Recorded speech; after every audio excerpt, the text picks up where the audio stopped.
하나님의 섭리를 따라라고 하는 지하에서 오늘 말씀을 상고하며 같이 은혜를 나누고자 합니다. 자기가 정말 아끼고 사랑하던 왕후 와스디를 이렇게 강등시켜 놓고 조금 지나고 난 이후에 마음이 적적하고 외로운 거예요. 또 괴로운 거야.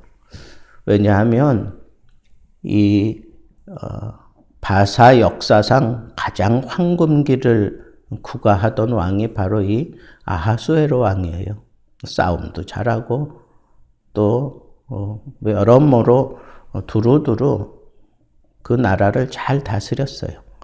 그래서 20개가 되는 그 나라를 127개의 도로 이렇게 쪼개서 행정적인 측면이나 이런 것들도 상당히 원활하게 그렇게 이끌어가던 능력 있던 왕이 틀림없습니다. 그런데 그가 주흥이 들어서 잔치를 6개월 동안 하는 동안에 마지막 날 이제 실수를 해요. 만취해가지고 자기 아내를 초대를 합니다. 근데 그 나라 법상 남자와 여자가 같이 술자리를 같이 하지 못하게 되어 있어요. 근데 자랑하고 싶은 마음에 얼마나 자기 아내를 볼 때 아름답게 봤으면 자기가 사랑하는 그 부하들을 불러 모아놓고 자랑하고 싶어가지고 불렀는데 그것 자체가 사실은 왕의 법을 어긴 거죠. 근데 이 왕후가 그 자리에 참여하지 않아요. 그것을 여자가 도도하다, 교만하다, 처음에는 다들 그렇게 얘기하고 그렇게 이해를 했는데 이 아람어로 성경을 번역해 놓은 그 탈굽역에 보면 왕이 명령한 것은 왕후가 왕관을 쓰고 왕비 그 관을 쓰고 나체로 들어오라고 그렇게 명령을 한 거예요. 그러니까 이 왕후가 본래 여자들은 자기 미모를 뽐내기 위해서 그런 자리 가는 거 좋아하잖아. 근데 거기 가지 않았단 말이에요. 그렇게 그 대신들 앞에서 서는 걸 되게 싫어했던 거죠. 어떻게 보면 올바로 정신 박힌 거지. 근데 왕이 화가 났어요. 그래가지고 어떻게 하면 이런 경우에 어떻게 해야 되느냐. 그래가지고 역사적으로 이런 것들을 다 찾아가지고 물어보니까 자기가 정말 아끼는 그 대신들 가운데 무무관이 그렇게 대답을 한 거예요. 이거는 왕도 그리고 각 가정의 남편들조차 우리들도 다 무시하는 처사니까 이건 잘못됐다. 그러니 이 왕후를 처단하고 새로운 왕비를 뽑자. 이렇게 얘기를 했어요. 근데 그냥 그대로 이렇게 지나갔어요. 그렇게 결정을 하고 왕후는 이제 완전히 강등이 됐죠.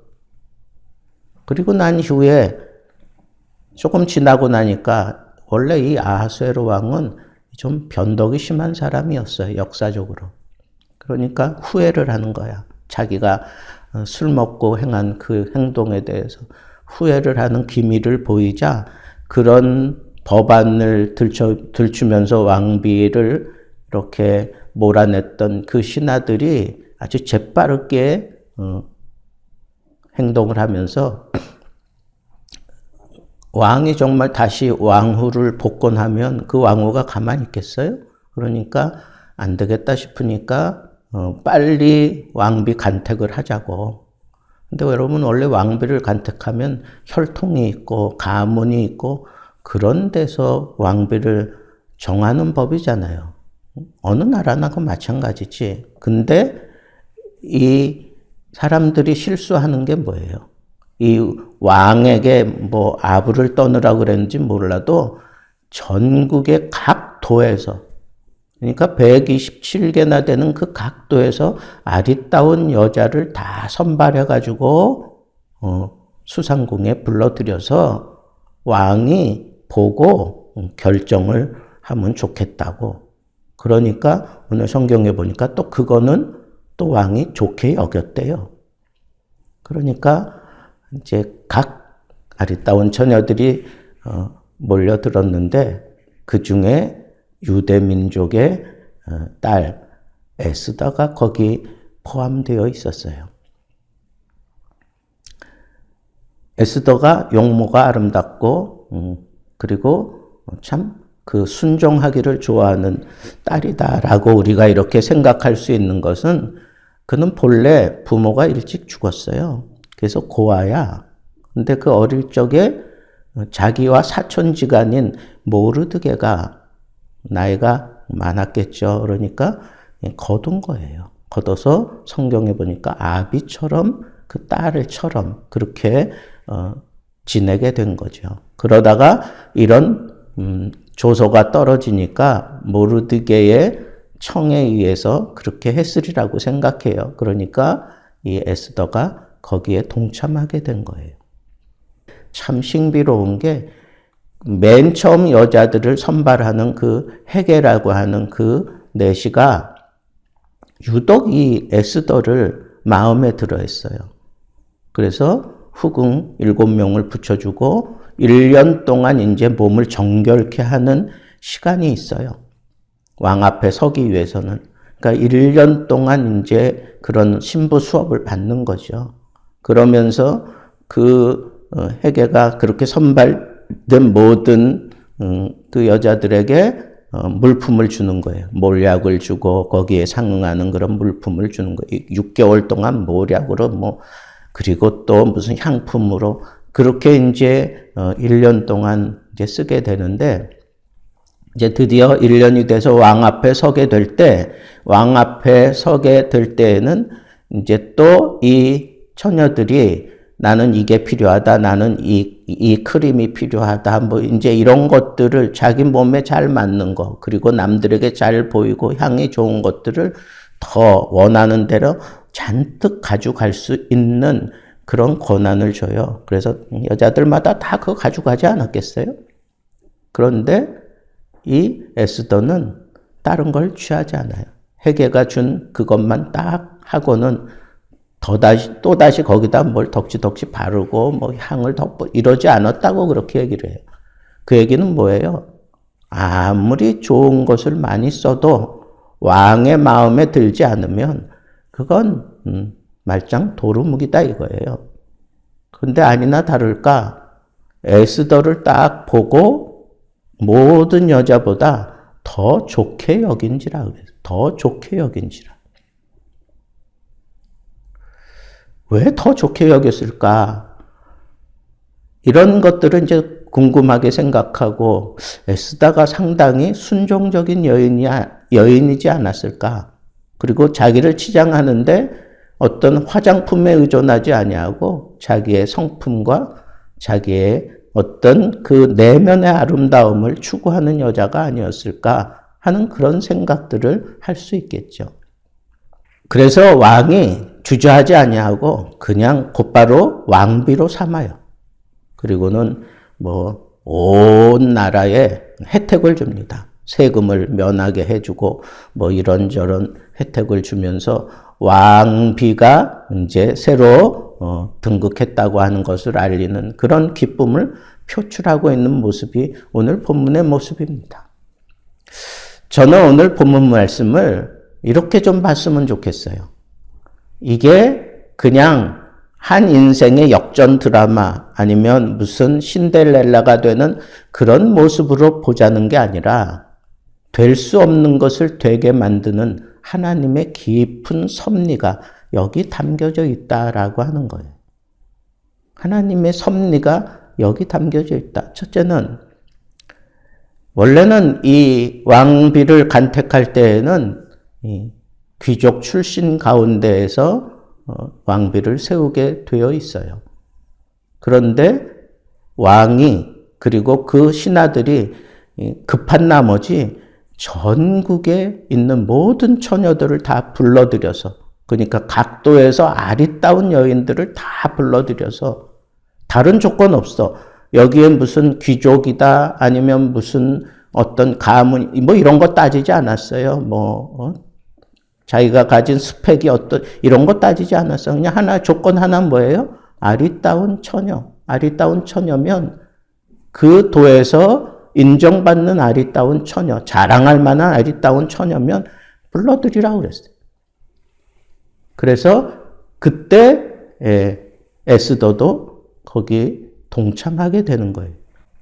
그런 걸 보면 이 에스더는 평상시 삶 속에서 자기를 정말 잘 가꾸어 왔던 여인인 것을 우리가 알 수 있어요. 그걸 반증하는 게 뭐예요? 헤게가 여인들을 선발하는 제1차 선발할 때 모든 책임자인데 그냥 헤게가 그 여인을 보자마자 에스더를 보자마자 그냥 마음에 들어했단 말이에요. 그 얘기는 평상시 삶 속에서 행동하는 거며 말하는 거며 그렇게 표현하는 거며 뭐 이런 것들이 이 헤게의 마음에 들었다는 거예요. 그런 것만 봐도 여인들을 전체로 보고 그 중에서 한 사람이 이렇게 딱 마음에 든다고 하는 거 이거 쉽지 않죠. 정말 특별하게 이쁘면 여자들 뭐 다 이쁜 사람들 보면 다 거기서 거기지. 근데 헤게의 마음에 들었다는 거예요. 그건 평상시 삶, 그 삶 속에서 이 에스더는 자기를 잘 가꾸고 다듬을 줄 알았던 여인이었다 하는 거예요. 그런데 그는 출신이 유대의 포로민이었다고요. 그러니까 모르드게의 명령을 따라 자기 출신을 밝히지 않아요. 또 그걸 일일이 다 볼 텐데 사실은 그렇지 않아요? 일일이 다 볼 텐데 헤게가 그걸 그냥 묵살시켰는지 아니면 그걸 그냥 받아들인 건지 아니면 정말 모든 아리따운 처녀들 가운데 그냥 이쁘기만 하면 된다고 하는 그런 생각을 가지고 헤게가 에스더를 본 건지 아무리 그래도 왕실에 있는 사람들은 그러지 못할 것 같아요. 왕의 명령이 그렇게 떨어졌어도 그걸 선발하는 기준은 정말 뭐 이쁘기만 하면 그게 아닐 것 같아요. 왜? 자기가 지금까지 살아왔던 그 기준이 있는데 제가 옛날에 정말 그 조선의 마지막 궁녀를 내가 찾아가서 이렇게 세례를 준 적이 있어요. 근데 그 사람들은 밖에 나가질 못해. 그렇게 살아왔기 때문에. 그리고 저를 대하는 게 마침 무슨 영의정 대하듯이 그렇게 대해요. 한 90 몇 살 된 그 할머니들이. 그리고 제가 설교할 때 완전히 그냥 정자세를 하고 빈틈 하나 흐트러지지 않아. 나를 맞이할 때는 머리카락 한 올도 이렇게 따로 놀지 않아요. 참 그러면서도 그런 사람들이 복음을 받아들였다는 게 바깥으로 나오지도 않았는데 어떻게 그렇게 복음을 받아들였는지 난 그게 신기할 따름이에요. 어쨌거나 그런 것들을 보면 이 에스더가 왕비가 되게 되는 것은 이건 하나님의 깊은 간섭이 없었으면 사실은 될 수 없다는 거예요. 그리고 왕이 모든 여인들보다 더 좋게 여긴다라고 하는 거 이것도 하나님이 섭리해 주셨기 때문에 가능하겠죠. 왕이 그냥 미모만 봤겠어요? 뭐 이건 물어보고 저건 물어보고 뭐 여러 가지를 보았겠지. 근데 1년 만에 그렇게 왕이 원하는 사람으로 확 뒤집어진다고요? 나는 그렇게 생각하지 않습니다. 이건 하나님의 그 왕의 마음을 흔들어서 그렇게 섭리해 주셨기 때문에 이와 같은 일이 일어났다고 저는 보는 거예요. 그러면 여기서 마지막으로 살펴볼게. 그러면 정말 에스더가 자기를 잘 가꾸고 다듬었다고 해서 정말 다른 여인들과 정말 차별이 생길 정도로 출중한 인물이었을까? 나는 그렇게 생각하지 않아요. 왜? 그는 신앙적으로 율법적인 그런 여인은 아니었던 거예요. 이스라엘 백성들에게 이방인과 결혼 있을 수 없는 일이에요. 왕일지라도 이방인과 결혼할 수 없는 입장이라고. 그런데 그 당시가 1차 귀환을 하고 난 이후에 1차 귀환하고 난 이후에 한 100년 지나도록 그 1차 귀환 거기에 속하지 않고 그냥 거기 머물러 있었다고 하는 것 자체가 그 상황이 좋아서 그냥 거기서 이제 뿌리 내리고 거기서 그렇게 그냥 살아오는 게 좋아서 안 떠난 유대 민족들이었다고 볼 수도 있다는 거예요. 그런 사람들의 심성이 거기 많이 담겨 있을 거라고요. 또 그것뿐이 아니에요. 에스더가 나중에 하만의 그 계계를 무너뜨리기 위해서 모르드게의 충고를 받는데 조금 갈등하는 듯한 그런 모습을 갖고 있는 것을 저는 느껴요. 그러다가 나중에 내가 죽으면 죽으리다 라고 하면서 금식하면서 기도 부탁하고 그러잖아요. 그러니까 에스더의 그 신앙은, 하나님을 향한 그 신앙은 아주 어릴 적부터 이렇게 율법을 따라 잘 길러진 것은 아니고 어쩌면 그 세상의 문화에 적당히 잘 그냥 이렇게 매치되어 있는 그런 여인이었을 거라고요. 결론은 뭐냐?